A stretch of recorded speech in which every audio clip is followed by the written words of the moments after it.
What's up, guys? Welcome to Daily Dose of Reddit. This is your host, Zach, and today's subreddit is r/EntitledParents. Guess what, entitled aunt? I'm a drag queen. Hello, lovelies. Hope y'all are staying safe and having a good lockdown. So I was planning to write this installment a couple days ago, but I've spent most time either sleeping or being too exhausted to do anything, so sorry about that, folks. So this story takes place when I was about 18. I had been doing drag for a couple of years at this point. I got into drag after visiting my aunt's club a few times, and a few of the older queens had taught me how to do makeup, block out my eyebrows, style wigs, etc. And by this point, I had been getting pretty damn good at it, if I do say so myself. I had also become a lot more comfortable with my singing abilities. No longer bothered when people filmed me singing, it actually boosted my confidence a little. My uncle was one of said people. I had decided to do a cover of I Put a Spell on You from Hocus Pocus for Halloween at the club. That night, I was in full drag. I dressed as a mix of Jessica Rabbit and Poison Ivy, basically Jessica Rabbit in a green dress with some vines. And, to be fair, not many people would be able to recognize me unless they were close friends or family. My uncle had filmed the video and posted it on his social media, which Entitled Aunt obviously saw. The thing about Entitled Aunt is that she would only really visit us if she wanted something or if there was free food going, because why buy your own food when you can leech off of someone else? So, of course, about a week after my uncle posted the video, Entitled Aunt and Entitled Cousin decided to drop by for a visit. They dropped by my grandparents' house for Sunday dinner. The whole family would go to my grandparents on a Sunday and we'd have food, relax, and just have a day with the family. I wasn't aware that they'd arrived at first. Myself and my grandma were in her sewing room altering one of my dresses. I didn't have my own sewing machine yet, and it was a good way for my grandma and I to spend some time together. Entitled Aunt actually thought that the person in the video was my other aunt, Uncle's wife. I don't know why she thought this. I look nothing like my other aunt, and whilst I do have a higher singing voice, it's still easy to tell that it's a male singing. The only thing I can think of is the fact that other aunt had red hair that matched the color of the wig I was wearing, but even then, her hair is a lot shorter than that wig. I didn't hear this part of the conversation, but my other aunt and my mom were more than happy to fill me in on the details. Entitled Aunt, sitting on the sofa beside other aunt, uncomfortably close. You have a beautiful singing voice. Sorry, what? The video! You were singing the song from the witch movie? You sounded beautiful. I don't know. And you looked beautiful too. That dress was absolutely gorgeous. Entitled Aunt, what are you on about? The aunt's dress, wasn't it pretty? Uncle's name. Posted it online a few days ago. I don't sing Entitled Aunts, especially not in front of other people. Borscht shovel, other aunt. I've heard you singing at a karaoke night and you are fabulous. Why would you lie to me? I saw the video, other aunt. Don't try to BS me when I'm trying to compliment you. But I'm not. Anyway, Entitled Cousin and I got invited to friend's name wedding, and I was looking for something that'd make me stand out a little, you know? So I figured I could take your dress and you could do my makeup like the way yours was in the video. Okay, pause for a second. Not literally. There is so much wrong with that statement. Not only does Entitled Aunt think that she's entitled to that dress, but she wants it so she can upstage the damn bride. No one should stand out at a wedding other than the bride, Entitled Aunt. And to top it off, she wants to go to this thing looking like Jessica Rabbit.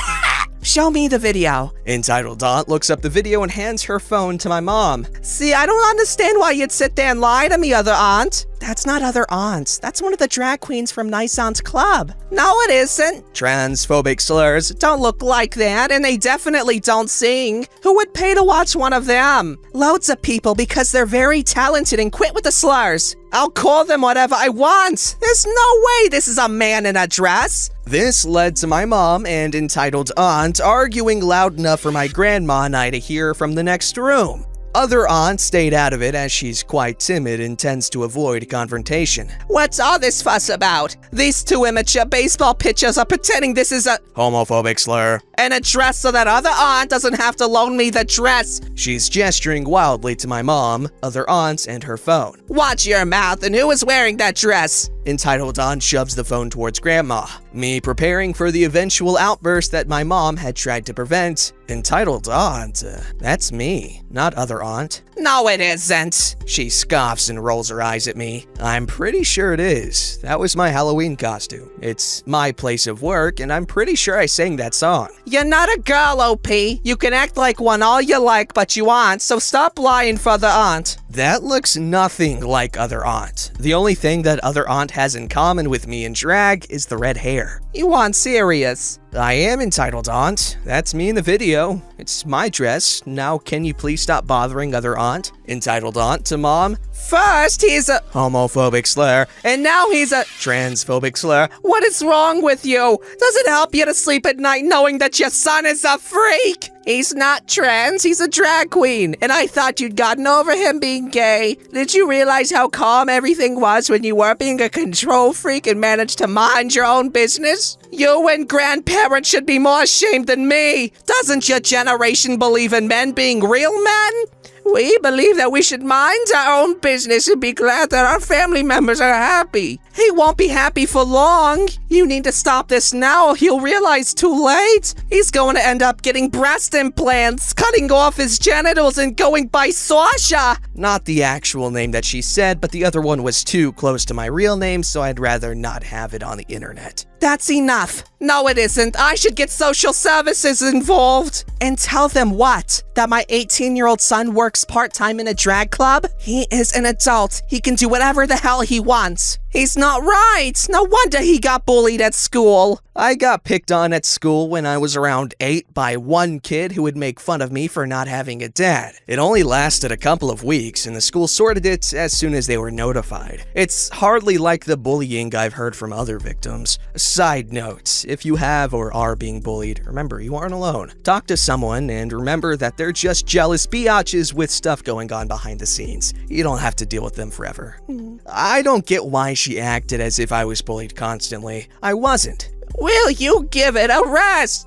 You know what? Grab entitled cousin, get your stuff and leave. Don't bother coming back until you're ready to act like an adult. And you complain about entitled cousin's behavior. I wonder who she gets it from. At this, entitled aunt grabbed her bag and practically dragged entitled cousin out into the car. The kid was still trying to put her jacket on, and she made a point of slamming the door. We didn't hear from her for a couple of days. Surprisingly, she actually reached out to me instead of my mom or my grandma. She sent me a long message, partly apologizing for her outburst, but then switching to blaming me for angering her in the first place. She then had the audacity to ask for the dress and for me to do her makeup because it's the least he could do for ruining dinner on Sunday, and that dress would look so much better on a real woman anyway. She freaked out when I told her no. Partly because she was a biatch and partly because she wouldn't fit in the dress. Entitled aunt is slender, but doesn't have any curves. The dress was specifically designed for a curvy person, as I tend to use a lot of padding, especially with the Jessica Rabbit Poison Ivy costume. Anyways, I think I still have either the original messages or screenshots on my phone. If I find them, I'll definitely post them here in an edit. Sorry for the long stories, I tend to ramble a bit, but here it is. I know a lot of people have been anticipating this story, so I hope it lived up to your expectations. Sorry if it didn't. I'm not sure when I'll post any more stories or updates. My sleep schedule is completely screwed up. So anyways, thanks for reading. Stay safe in the lockdown, my cherubs, and I hope you're all having a fabulous day. This story's called You Want Me to Stop Speaking Welsh? In Wales? Hey-ya, Reddit! It's supposed to be hiya. I posted here a while back about an entitled dad making fun of me for stuttering in a coffee shop. This little gem occurred mid-last year. Also, there's gonna be a lot of hard to pronounce words here, so just in the slim chance Yugo's owner, Bay, covers this, I'm gonna include pronunciation tips, or I'm gonna include. Here's the cast. Entitled mother, little boy. Old guy, yours truly. So for context, I was born in a country in North Wales called Gwynedd.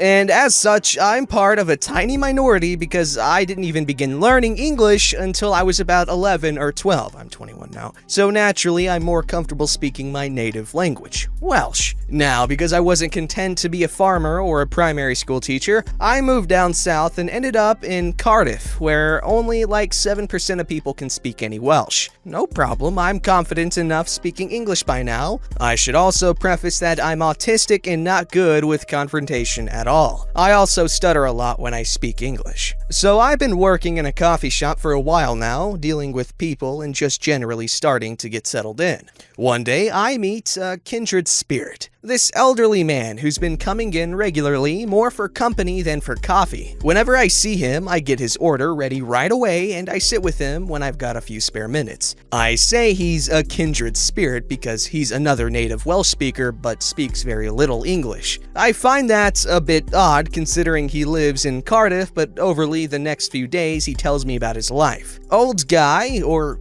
OG, I'm gonna call him OG, tells me he grew up in Polshally, which made me really happy because I'm from Caernarfon, which is just a little ways north. He tells me how he owned a fishing boat and used to make it his living while his wife worked as a teacher. They moved down to Cardiff together into a really big house when his wife finally retired, and this went pretty smoothly since she could speak fluent English and handled most things outside. Recently, OG's wife died of leukemia, which has made life a lot harder for him. The guy had a fantastic sense of humor, and I was happy to sit and keep him company, if only for a little while here and there. I guess it was nice for him to actually be able to have a solid conversation with someone. My manager used to know the guy's wife, as both of them came in here a lot before I started working. So he was always sympathetic and made sure to pick up the slack a little bit as a result of me chatting with him. Even though I'm not fantastic at being social, OG had a great outlook on life, even for a widower. He always had the most interesting stories to tell, including one time he recounted how he swam back to shore after his little sailboat capsized in a storm. He always just had this "screw all of you, I'm my own free baseball pitcher" kind of attitude, which I admired a lot. One day we're gibbering away, and entitled mother comes over with a little boy's hand clutched in hers. Shouldn't you be doing your job? Oh, it's fine, don't worry. I'm still clearing tables, but my manager asked me to keep an eye on this gentleman. OG is confused at this point, barely understanding a word, so I explained to him that she's just asking about something. What? What was that? She's getting really in my face now. I'm starting to get extremely nervous and I can barely get my words out. What did you say to him? Here you are, slacking off. Speak English. Who's she, or boy we? I explained to OG she's demanding we speak English. At this point, I'm just kinda stalling, talking directly to this woman as I'm not even sure what to say. The little kid she's with is looking slightly alarmed at what his mom is doing. You're in Wales. Speak English for God's sake, not this Middle Eastern crap. Excuse me? You heard me. Mom, are we getting food yet? Not yet. Mommy's talking. But I don't know any English. Sounds like I'm speaking backwards. This sends entitled mother into a right huff, and she looks around the shop, appealing to other customers. Sorry, but I don't appreciate lazy foreigners in my country, in my coffee shop. Yes, she really said my. What kind of example are you setting for my son? At this point, another customer, who undoubtedly heard OG and I having a very animated conversation, calls to her from the other side of the shop and says, Hey lady, you're in Wales. They're speaking Welsh. You knew that, right? A few other customers start giggling a bit before shaking their heads dismissively and going back to what they were doing. Stay out of it. She snaps at the customer, then turns back to me, although she's certainly gone a deep shade of red now. She's obviously doubling down. At this point, I'm just kind of frozen in social anxiety, not sure how to turn my mind words into mouth words anymore. Yeah, we're in Go on, say something then, and it better be in English. I look briefly to old guy who just had this evil, malicious compliance-like grin on his face. OG, in the thickest Welsh accent you can imagine. I would try to replicate a Welsh accent, but I can't. I'm not trying to be mean or anything, but y'all do some weird crap with your syllables, and I'm just not comfortable replicating that. Turn around, go right now, use your hand appendages on your mom, cheeky cow. Anyone in the immediate vicinity just goes silent and stares. Even I was straight up just not expecting that to come out of the guy's mouth. In a right huff, entitled mom stomps out of the shop, wailing little boy clutched in her hand. I look at OG, who just burst into a fit of laughter. How did you know how to? Old guy then cuts me off and goes on to explain to me that his wife taught him to say that because she and this friend who would constantly poke fun at him, knowing he wouldn't understand. His wife would nudge him and he'd deliver that line to shut her up. Old guy, even though you're not with us anymore on Earth, I will never forget you or your refusal to take anyone's bullcrap. I wish I had you for a granddad. Rest in peace. That's the type of baller story I want to hear when I'm interacting with people. Elderly individuals with storied lives are always really cool. Don't forget to like, subscribe, and hit that bell to never miss an episode.